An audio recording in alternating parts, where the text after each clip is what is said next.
E aí, pessoal, bom dia. Vamos começar nossa aula de número 4, então, princípio da insignificância. O princípio da insignificância, ele guarda relação com outros dois princípios aí, ou mais até, que seria o princípio da intervenção mínima, princípio da fragmentariedade. Lembrando aí que para a gente estar falando de princípio da insignificância, a gente tem que estar destacando que o direito penal, ele protege bens jurídicos que, por relevância, necessitam de tutela. E o direito penal não pode incidir quando a conduta do agente não for suficientemente capaz de causar dano ou ao menos perigo de dano. O direito penal não serve para guardar bens jurídicos de natureza jurídica ínfima. Agora, a natureza jurídica do princípio da insignificância é a causa de exclusão de tipicidade material. Mesmo a conduta sendo formalmente típica, será materialmente atípica. O que isso quer dizer? Que a tipicidade formal é a adequação do fato ao modelo legal, mesmo que o fato seja tipificado. Se o bem material for de irrelevante valor, incidirá o princípio da insignificância. Como a gente pode usar como exemplo isso daí? É o crime de furto. O crime de furto, ele é formalmente tipificado. Ele está descrito no modelo legal. E o bem material, se ele for de um valor reduzido, um valor ínfimo, não há que se falar em punir o agente. Como, por exemplo, lá o cara que vai lá e furta um mercado lá, furta um pacote de carne, uns litros de leite lá.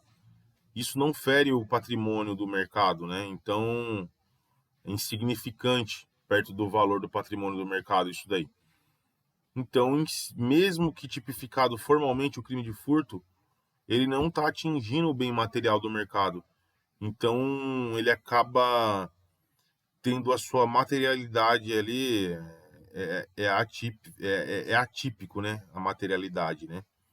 Então, acaba incidindo aí o princípio da insignificância. Claro que é verificado outros detalhes, outros requisitos aqui tem que estar presente para estar se aplicando aí o princípio da insignificância, né? Como eu falei aí, um exemplo clássico e onde mais incide o princípio da insignificância é no 155 do Código Penal, que é o crime de furto, né? É onde mais a gente encontra esse princípio aí sendo posto em prática, né? Então, para a conduta do agente ser punida, não é necessário somente a tipicidade formal. Tem que haver também a lesão ao bem jurídico, a ameaça ao bem jurídico, né, de relevante valor, tá? Então, além de estar tipificado formalmente, tem que haver a tipicidade material também, né? E quais são os requisitos para o reconhecimento do princípio da insignificância? Devem estar presentes os requisitos de ordem subjetiva e ordem objetiva. Os de ordem objetiva estão relacionados ao fato e os de ordem subjetivas ligados ao agente. Então vamos lá. Os requisitos de ordem objetiva, eles são quatro. Mínima ofensividade da conduta, ausência de periculosidade social, reduzido grau de reprobabilidade do comportamento e inexpressividade da lesão jurídica. Esses requisitos aí são estabelecidos aí pelos tribunais superiores, porém, no entanto, não, os próprios tribunais não estabelecem uma diferença entre eles e nem o seu alcance. Eu acredito por ter que analisar o caso concreto, né? Por exemplo, um crime de furto de R$ 100 de uma empresa multimilionária, de um cara muito rico, não faz nenhuma diferença. Agora, se você vai lá e furta R$ 100 de uma pessoa extremamente pobre que ganha R$ 500 por mês aí, que não é incomum no Brasil hoje em dia, isso aí vai causar um prejuízo para ela muito grande. Então aí não incide o princípio da insignificância. Então tem que ficar atento quanto a isso daí. Agora, falando dos requisitos aí de ordem subjetiva, que estão relacionados ao autor do fato e à vítima, sobre o autor, né? O que a gente tem que observar aqui? Se o mesmo é reincidente ou se ele é um criminoso habitual, né? Que aí não vai incidir, a não ser em casos excepcionais, aí o princípio da insignificância. E lembrando aí que já o multireincidente e o reincidente específico não se aplica o princípio da insignificância, né? Isso aí no caso do autor, né? Que a gente tem que verificar esses detalhes aí. Agora, no caso da vítima, é aquilo que eu falei antes.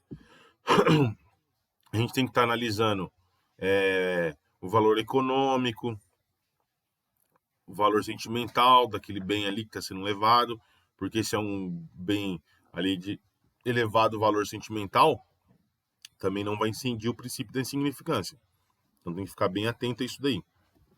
Tem que fazer uma análise geral aí uma análise, vamos dizer aí, total aí do acontecimento, né, dos fatos aí para estar verificando a possibilidade ou não do princípio da insignificância, né? Agora, o princípio da insignificância ele é mais frequente, que nem eu falei, em crimes de furto, mas ele se aplica a qualquer outro crime. Quais crimes que o princípio da insignificância não se aplica? Crimes hediondos ou equiparados e crimes aí com violência e grave ameaça. Crimes contra a fé pública também, crimes contra a administração pública também, mas existem exceções. É até por isso que a gente vai falar de alguns crimes aqui em específico que merece uma atenção especial aí, né? Por ter algum detalhe aí, o outro, uma exceção ou outra. Então vamos lá. Crimes contra a fé pública, previsto no artigo 289 a 311-A do Código Penal. O bem jurídico tutelado é a legitimidade e credibilidade de documentos, sinais e símbolos que registrem relação jurídica. Então, quer dizer, não incide o princípio da insignificância nesses crimes. Exemplo de um desses crimes aí, falsificação de documento público, 297 do Código Penal. O STJ já considerou inaplicável. 2. Crimes contra a administração pública. Também é inaplicável. É o que vemos aí na súmula 599 do STJ. Porém, o próprio STJ já reconheceu o princípio da insignificância em um caso aí de dano ao patrimônio público, que é o crime do 163 do Código Penal, parágrafo único, inciso 3. E o STF também já reconheceu em um crime de peculato furto, 312, parágrafo 1º do Código Penal. Agora, 3. Então, só para antes de ir para o 3 aqui, os crimes contra a administração pública dificilmente vai vir na prova aí, estando relacionado com o princípio da insignificância por haver essa divergência aí. 3. Crime de descaminho e contrabando. Crime de descaminho e contra a ordem tributária. Descaminho, 334 do Código Penal, que é um crime contra a ordem tributária que ilude em parte ou em todo o pagamento de tributo pela entrada e saída de mercadoria do país. Apesar de ser um crime aí contra a fé pública também, contra a administração pública, o crime aí de descaminho, apesar da súmula 599, aplica-se o valor do princípio, aplica-se o princípio da insignificância no crime de descaminho, num valor que não seja mais que R$ 20.000. Por que se aplica esse princípio da insignificância no crime de descaminho em valor que não ultrapasse o valor de R$ 20.000? Porque pro erário é muito mais caro ele ter que entrar com uma ação judicial para estar cobrando esse valor aí de R$ 20.000 aí. Então, acaba saindo elas por elas. Então, tendo em vista aí que geralmente são valores muito maiores aí, para quem está nessa prática, né? Então, valor de R$ 20.000 aí no crime de descaminho ainda incide o princípio da insignificância. Lembrando que nesse caso, a Lei 10.522 de 2022 e Portaria Atualizada 130 de 2012, desde que não haja garantias para satisfazer o débito. Valores até 20 mil se aplica ao princípio da insignificância. Se aplica somente o princípio da insignificância no crime de descaminho, crimes federais e não estaduais. E também não se aplica quando se é verificado aí a intenção delituosa e se a prática ela é praticada e se esse ato é praticado reiteradamente. 4. Crime de contrabando, previsto no 334-A do Código Penal, consiste em importar ou importar mercadoria proibida. Exemplo, cigarro, medicamento e outras coisas aí. Se eu não me engano, medicamento eu não tenho certeza, tá? Vamos falar mais do cigarro, então, que esse eu tenho certeza que é proibida. Não se aplica o princípio da insignificância por atingir também outras partes do erário aí, e bens públicos, né, relacionados à saúde pública, entre outros. Os tribunais superiores, têm entendimento consolidado a respeito disso, que é inaplicável o princípio da insignificância em crime de contrabando. Agora, os crimes na lei de drogas, por se tratar de crime ligado à saúde pública e crime equiparado a crime hediondo, não se aplica o princípio da insignificância, exceto no crime de posse para consumo pessoal, artigo 28 da Lei 11.343 de 2006, que existe uma divergência aí sobre a aplicabilidade ou não, né, do princípio da insignificância, No entanto, o STJ já se manifestou contra a aplicabilidade e o STF a favor. Então, dificilmente vai vir aí também o princípio da insignificância na lei de drogas. 6. Violência doméstica ou familiar contra a mulher. Lei 11.340 de 2006. Não incide o princípio da insignificância. É o que se extrai da súmula aí 589 do STJ. 7. Posse e porte de munição. Artigo 14 e 16 da Lei 10.826 de 2003. Não se admite, exceto em contextos também excepcionais. Que seria o caso aí, o cara tá com 1 ou 2 aí, 3, 4 munição, não se aplica, né? E sem ter a arma que deflagra a munição. Tem alguns detalhes. Então, como se trata também de um assunto divergente, o que a gente precisa saber? Que não se aplica, porém, em casos excepcionais. Casos excepcionais são o quê? É uma pessoa que não tem nada a ver, não tem nenhuma relação com crime organizado, não tem arma para disparar essas munições aí, tá usando uma munição como um pingente, tá usando a munição como um chaveiro, aí aí se aplica o princípio da insignificância, né? Aí é insignificante, esse ato aí está sendo insignificante, né? Bem claro, né? Então, é um caso excepcional também, né? Então é isso. Nossa aula aí do princípio da insignificância foi isso. Vou fazer um resumo bem rapidão aqui novamente, como já de costume. Princípio da insignificância. Eu vou ler tudo que está escrito aqui na minha folha, aqui na minha cola. Princípio da insignificância. O princípio da insignificância guarda relação com o princípio da intervenção mínima do Estado e da fragmentariedade.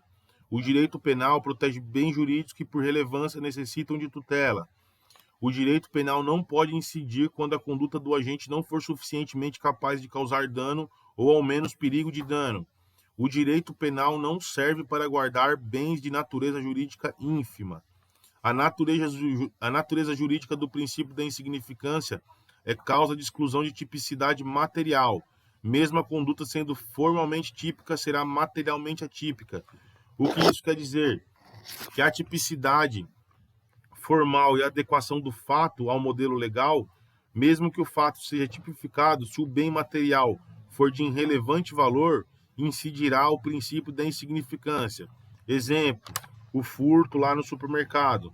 É necessário que não somente se enquadre em norma penal, mas que também atinja bem jurídico relevante, para não incidir aí o princípio da insignificância. Requisitos. Para o reconhecimento do princípio da insignificância, deve estar presente requisitos de ordem objetiva relacionadas ao fato e ordens subjetivas ligado ao agente. Os requisitos objetivos são 4: mínima ofensividade da conduta, ausência de periculosidade social da ação, reduzido grau de reprobabilidade do comportamento e inexpressividade da lesão jurídica. Estabelecido pelos tribunais superiores, no entanto, também esses requisitos são estabelecidos pelos tribunais superiores, que, no entanto, não estabelece a diferença entre eles nem o seu alcance. Agora, requisitos subjetivos são relacionados ao autor, né? E ao autor e vítima, né? E o mesmo os requisitos subjetivos são relacionados ao autor e vítima. No caso do autor, se o mesmo é reincidente ou um criminoso habitual, quando a reincidência, os tribunais são divergentes sobre sua aplicação ou não. Como regra, não se aplica para réus reincidentes, exceto casos excepcionais. Já multireincidente e reincidente específico não se aplica diante da maior reprovabilidade. No caso da vítima, analisar valor econômico e valor sentimental. Princípio da insignificância em espécie. Embora seja mais frequente em crimes de furto, o princípio da insignificância incide sobre qualquer outro crime.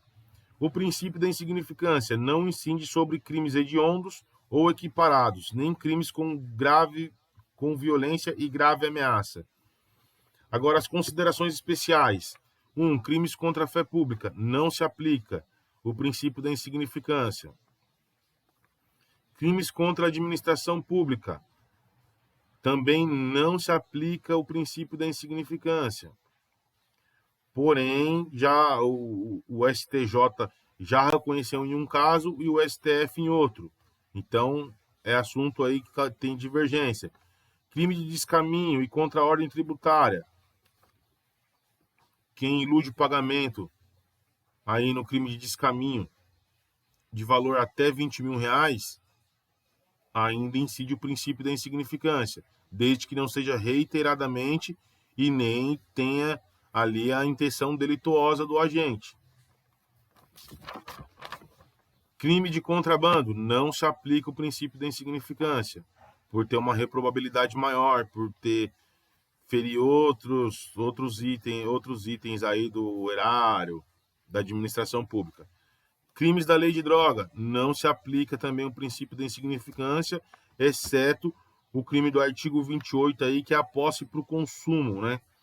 E também é um assunto divergente, o STJ já se manifestou contra, o STF já se manifestou a favor aí no crime na posse de drogas, né? Então, é um assunto divergente aí também, acredito que não venha. Violência doméstica e familiar contra a mulher, não incide o princípio da insignificância, é o que a gente pode ver aí na súmula 589 do STJ, mesmo que futuramente aí essa mulher venha querer não representar mais, venha querer retirar, não incide o princípio da insignificância. Posse e porte de munição, não incide o princípio da insignificância, exceto em casos excepcionais, tá? Então, em casos excepcionais aí, que nem eu falei do pingente lá, do chaveiro, não incide o princípio da insignificância. Então é isso. Não esquece aí de estar adquirindo aí o livro do professor Nidal Hamed, do curso CEISC, aí, o qual a gente está acompanhando. E a nossa próxima aula aí vai ser sobre culpa e dolo, beleza?